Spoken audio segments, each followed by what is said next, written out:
The fluorescent lights hum above courtroom 4B like a swarm of invisible witnesses. Marcus Washington stands at the defendant's table, shoulders squared, hands clasped in front of him. His voice trembles slightly but holds steady. "Your Honor, I need you to understand what actually happened that night." The gavel crashes down. The sound cracks through the room like a gunshot. That's enough. Judge Patricia Holbrook's voice is ice. "You've said quite enough, Mr. Washington." Marcus freezes. His public defender touches his arm, a silent warning. The courtroom holds its breath. 12 rows of wooden benches creak as people shift uncomfortably. The prosecutor smirks slightly, organizing papers that don't need organizing. Marcus swallows hard. Then he speaks again, voice quieter but somehow more powerful. The Sixth Amendment of the United States Constitution states that in all criminal prosecutions, the accused shall enjoy the right to be heard. Judge Holbrook's hand stops mid-motion. Her face drains of color. The gavel hovers in the air, forgotten. The court reporter's fingers freeze above the keys. Marcus continues, his words filling the sudden, terrible silence. To be informed of the nature and cause of the accusation. To be confronted with the witnesses against him. The clock on the wall ticks once, twice, 3 times. Nobody moves. Nobody breathes. The judge's knuckles whiten around the gavel. Something has shifted. Something irreversible. 3 weeks earlier, Marcus walked the scuffed hallways of Lincoln High School with a golden debate trophy tucked under his arm. Afternoon sunlight streamed through cracked windows, illuminating dust motes and dreams in equal measure. State champion. His teammate Devon slapped his shoulder. "College scouts are going to be all over you, man." Marcus grinned, adjusting his backpack. Inside, AP government textbooks, college applications, and a worn pocket constitution his grandmother gave him years ago. The same constitution he'd memorized by 13. He'd lived 2 lives for as long as he could remember. In the classroom, he was Marcus Washington, debate captain, honor roll student the kid teachers called exceptional. Outside, walking these streets, he was something else entirely to the police who patrolled his neighborhood. His grandmother, Dorothy Washington, had raised him in a small house 3 blocks from the school. She worked double shifts at the hospital for 30 years to keep him fed, clothed, and safe. Her walls displayed 2 things, family photos and framed quotes from Supreme Court justices. "Know your rights, baby," she'd tell him every morning, pressing that pocket constitution into his hand. "They can take your dignity. They can take your freedom, but they can't take what you know." Marcus had won every debate tournament his junior year by mastering argument structure and constitutional law. Other kids memorized movie quotes. He memorized Miranda rights, the 4th Amendment, landmark civil rights cases. At night, he studied Supreme Court opinions like other teenagers studied Instagram. Gideon v. Wainwright, Terry v. Ohio, Brown v. Board of Education. The law was his language, his shield, his ticket out. He dreamed of Georgetown, of arguing cases that mattered, of using words to change the world. But in his neighborhood, dreams walked on eggshells. Police cars rolled through like sharks circling. Young black men disappeared into the system regularly, their futures swallowed by minor charges that became permanent records. Marcus knew the statistics. He knew the odds. He knew that excellence wasn't always enough. Still, he believed. He had to. The traffic stop happened on a Tuesday night. Marcus was driving home from debate practice, his trophy visible in the passenger seat. Red and blue lights exploded in his rearview mirror. He pulled over immediately, hands visible on the wheel. His heart hammered against his ribs. 2 officers approached. The first one, Officer Brennan, tapped his window with a flashlight. Marcus rolled it down slowly, carefully. License and registration. Brennan's voice was flat, bored. "Yes, sir." Marcus reached for his glove compartment, moving deliberately. "I'm reaching for my registration now." Brennan's partner, Officer Valdez, circled the car like a predator. Marcus handed over his documents. His phone sat in the cup holder, recording. He'd started recording traffic stops after his uncle's arrest 2 years ago. Step out of the vehicle. Brennan's tone shifted. Harder now. May I ask why I'm being stopped, officer? Marcus kept his voice respectful, steady. Broken taillight. Now step out. Marcus glanced at his rearview mirror. Both taillights glowed red.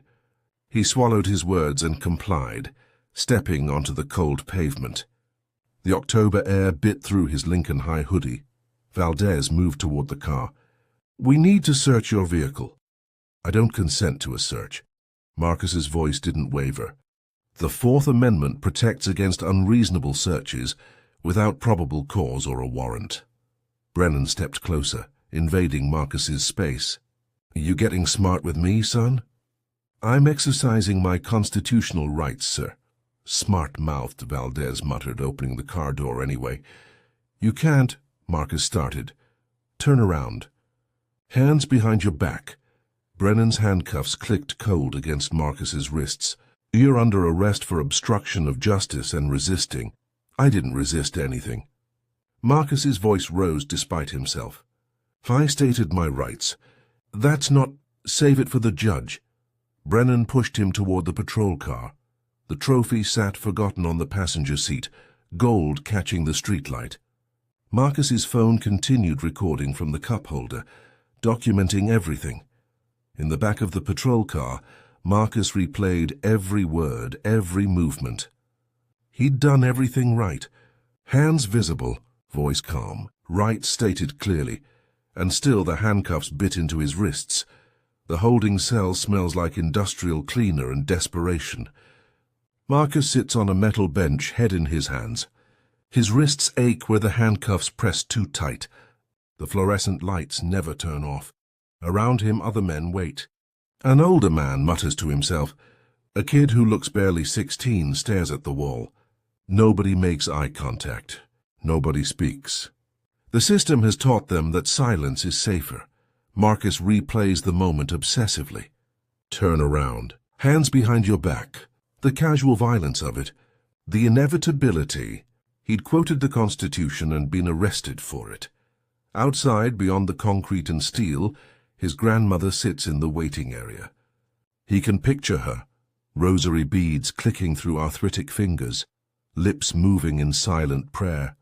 She's waited in rooms like this before, for her husband, for her son, now for her grandson. The debate trophy seems like a cruel joke now. State champion, constitutional scholar. None of it mattered on that dark street, with red and blue lights painting his future. He remembers debate tournaments where judges hung on his every word, where his arguments commanded respect. Changed minds won trophies. Now a different kind of judge waits for him, one who sees his hoodie before his honor roll transcript.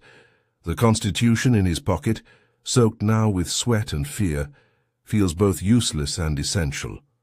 Words on paper, promises unkept, rights declared but not defended, yet something hardens in his chest, a resolve forming like stone. If they won't hear him as Marcus Washington, debate champion and scholar, maybe they'll hear him as the law itself, cold, undeniable, constitutional. He spent years memorizing amendments and cases. Now he'll use every word. Marcus was 12 when he learned what the Constitution really meant. His uncle Jerome, bright, funny, working 2 jobs to support his kids, was arrested while walking home from the night shift. Matched a description, the officers said. Wrong height, wrong build, wrong man, but right color, apparently. Jerome spent 3 days in jail before anyone realized the mistake. No apology, no compensation.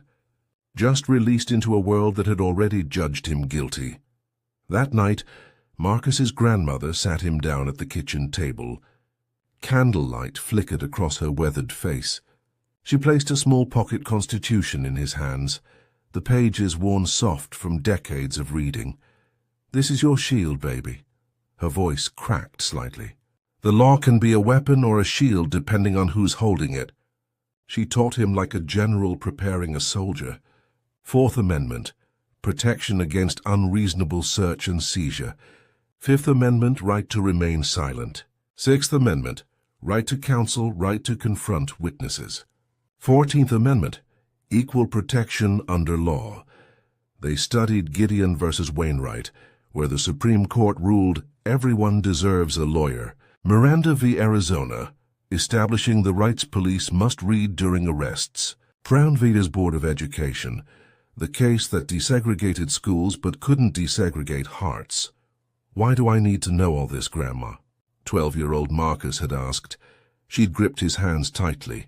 Because they'll try to convince you that you don't have rights, that the law doesn't protect you. But it does, baby. It's supposed to. And if you know it better than they do, they can't lie to you. Marcus joined the debate team that year, discovered he had a gift for argument, for marshalling facts into weapons. He won his first tournament arguing affirmative action cases.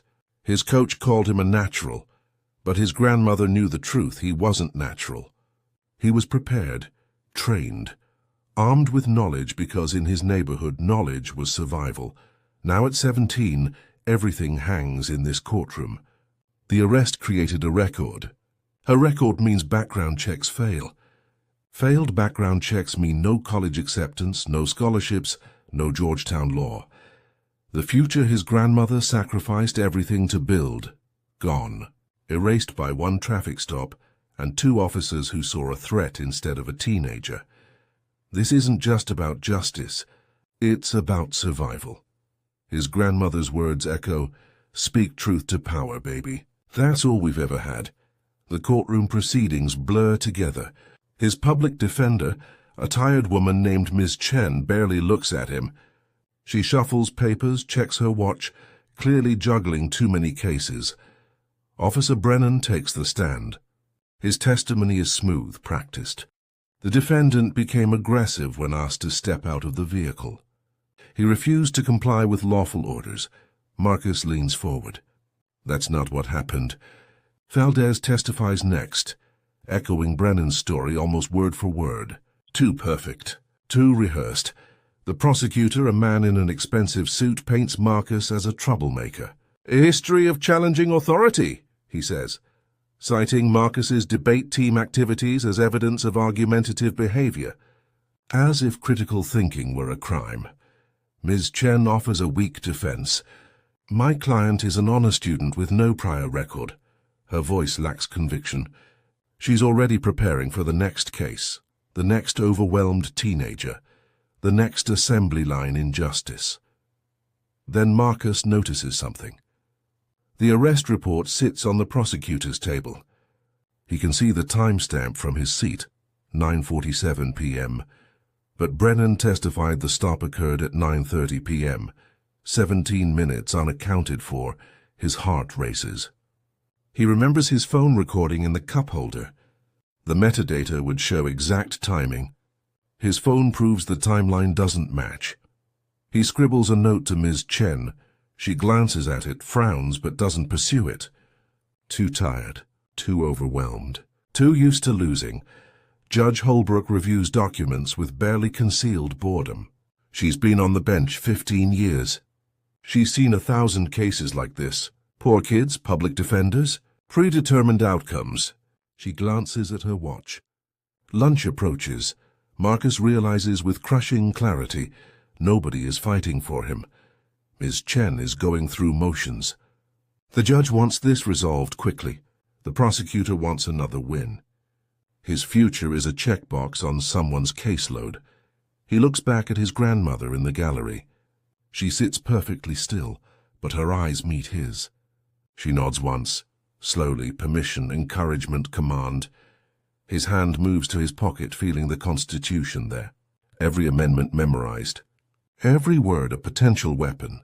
He spent years preparing for debate tournaments, never imagining his most important argument would be for his own freedom. The judge clears her throat. Does the defendant wish to make a statement before sentencing? This is it, one chance, one moment to reclaim his voice, his rights, his future. Marcus stands. His legs shake, but hold, Your Honor, I have a right to speak. His voice cuts through the courtroom's dull murmur. Judge Holbrook's eyes narrow slightly. You may make a brief statement, Mr. Washington.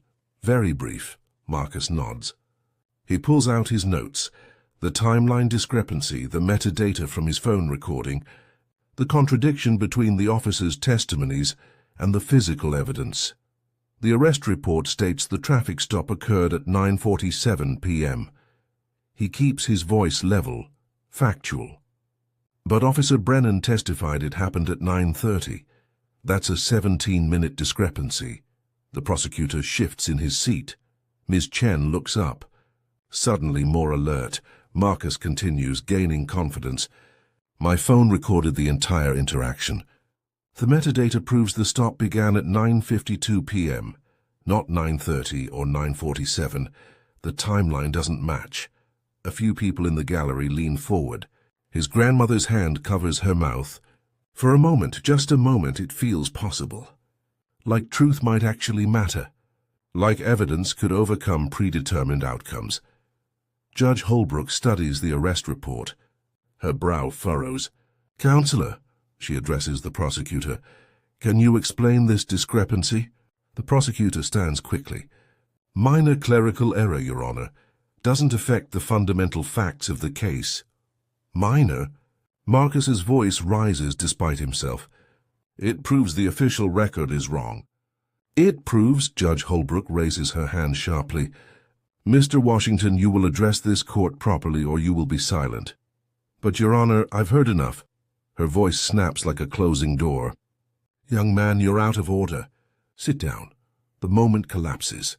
The prosecutor relaxes. Ms. Chen deflates back into her chair. The gallery shifts, disappointed but unsurprised. Of course, truth doesn't matter. Of course, the system protects itself. Marcus remains standing. His hands grip the table edge. White knuckles, trembling fingers. This is the precipice. He can sit down, accept defeat, let the machine grind him into another statistic. Or he can do what his grandmother trained him for, use the only weapon they can't take away, knowledge. Judge Holbrook lifts her gavel. I'm prepared to rule. The Sixth Amendment guarantees my right to be heard. Marcus's voice is quiet, but carries like thunder. The gavel freezes midair. In all criminal prosecutions, he continues, eyes locked on the judge, the accused shall enjoy the right to a speedy and public trial by an impartial jury of the state and district wherein the crime shall have been committed. The courtroom crystallizes into absolute silence. Judge Holbrook's face goes pale. The court reporter's hands hover motionless above the keys. Even the prosecutor stops moving, pen suspended over paper. Marcus's voice grows stronger.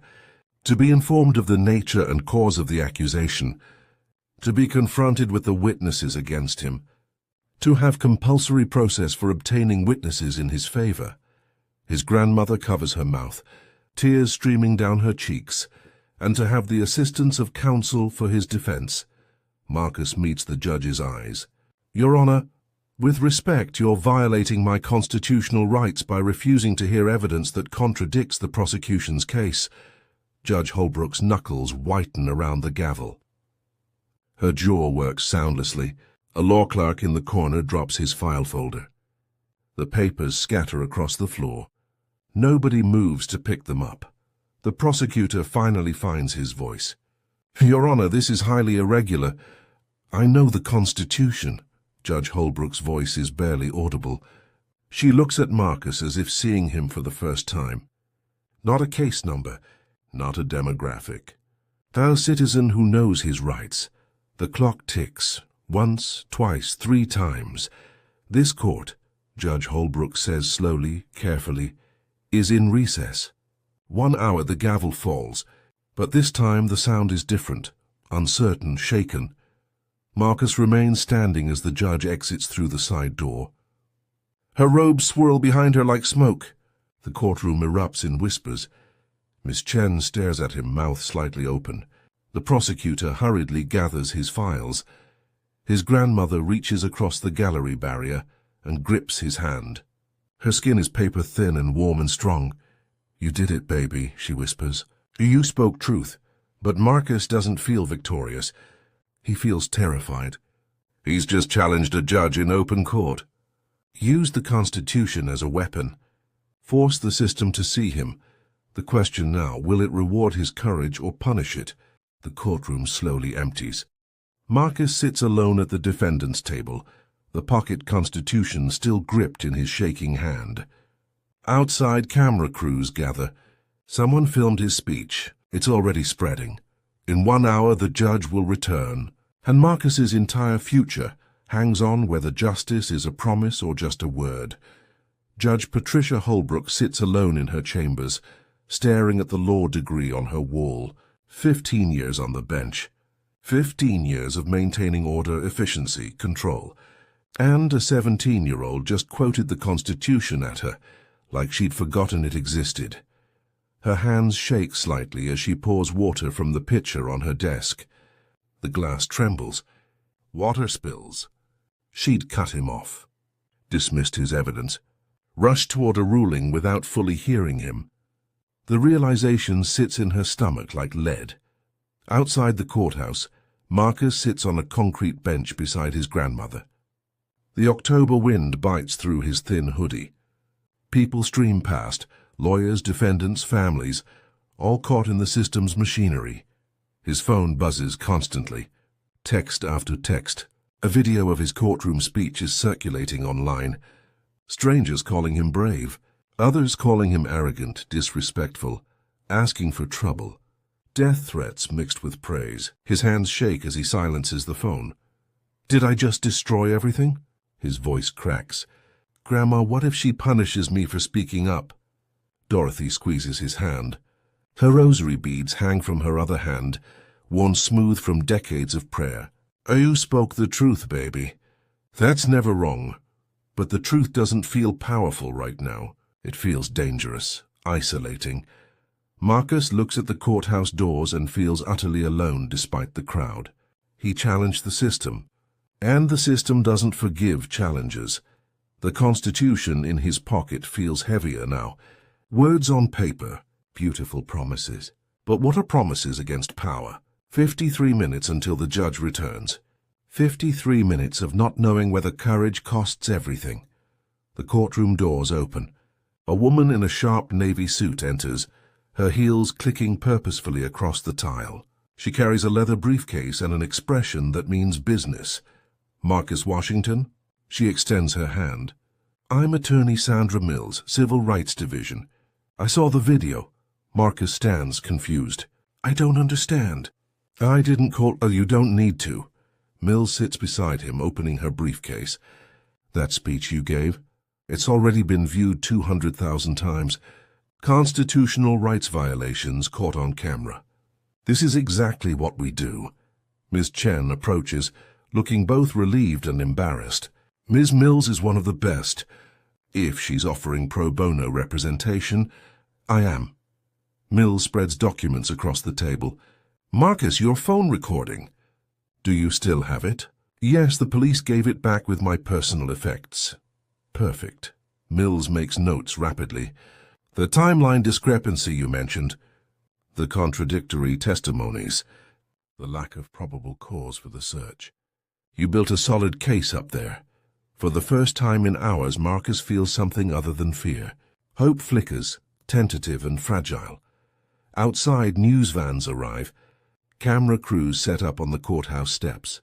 What started as one teenager's traffic stop has become something larger. A moment crystallizing years of frustration, injustice, silenced voices. Mills reviews the arrest report, her jaw tightening. They changed the timestamp 3 times. First report says 9:30. Second says 9:47. The actual body cam footage, which they didn't submit, shows 9:52. Your recording will prove it. Marcus's grandmother watches from the gallery, tears streaming silently. Her grandson isn't just fighting for himself anymore. He's fighting for every kid who gets stopped, searched, silenced. The bailiff enters. Court resumes in 5 minutes. Mills closes her briefcase with a decisive click. Whatever happens in there, Marcus, you already won something. You made them see you, not as a case number, as a citizen who knows his rights. But will it be enough? Marcus's voice barely whispers. We're about to find out. The courtroom fills rapidly. More people than before. Word has spread. Law students fill the back rows. A journalist sketches frantically. This isn't just a traffic violation hearing anymore. Judge Holbrook will return any moment. And everything changes now. All rise. Judge Holbrook enters. Her face is composed, but her eyes reveal something Marcus has never seen in a judge before. Uncertainty. She sits. The courtroom remains standing, breathless. Be seated. Her voice is quieter than before. She looks directly at Marcus. Mr. Washington, you quoted the Sixth Amendment to this court. The room tenses. Marcus's heart hammers against his ribs. You were correct to do so. Gasps ripple through the gallery. The prosecutor's pen stops mid-word. Ms. Chen's mouth falls open. Judge Holbrook continues, her voice gaining strength. This court failed to adequately hear your defense. Failed to properly examine evidence contradicting the prosecution's timeline. Failed to fulfill its constitutional obligation to ensure a fair hearing. She turns to the prosecutor. Counselor, the arrest report has 3 different timestamps. Can you explain why? The prosecutor stands, faltering. Your Honor, as I stated, clerical errors. 3 separate clerical errors. Her tone sharpens. All favoring your case? Mills stands. Your Honor, if I may, the defense has obtained the defendant's phone recording of the entire traffic stop.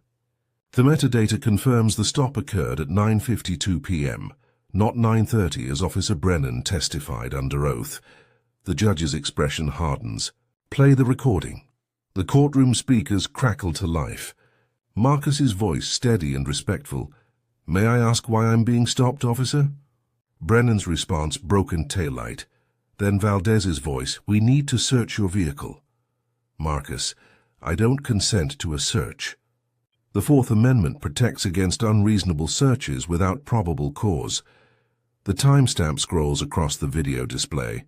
9:52:17 p.m. Brennan shifts in his seat, jaw clenched. Valdez stares at the floor. The recording continues.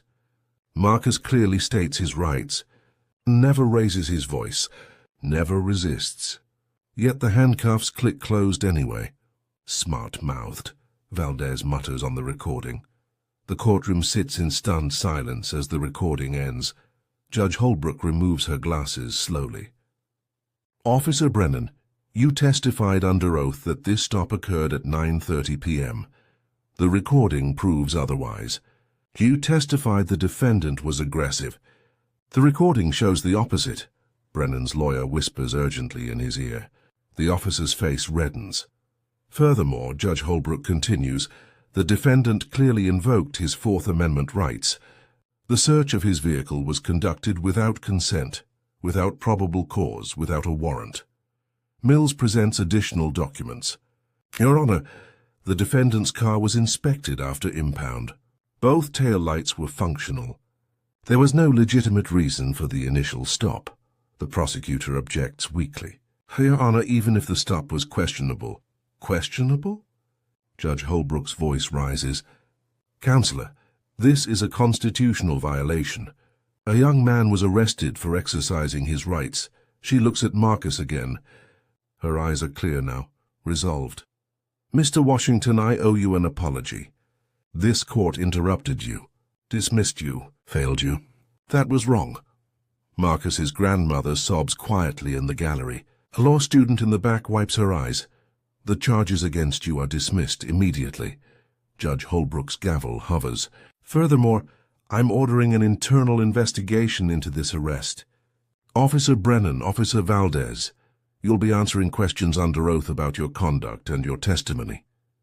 The gavel falls, but this time it sounds like justice. The courtroom erupts, not in noise, in a collective exhale.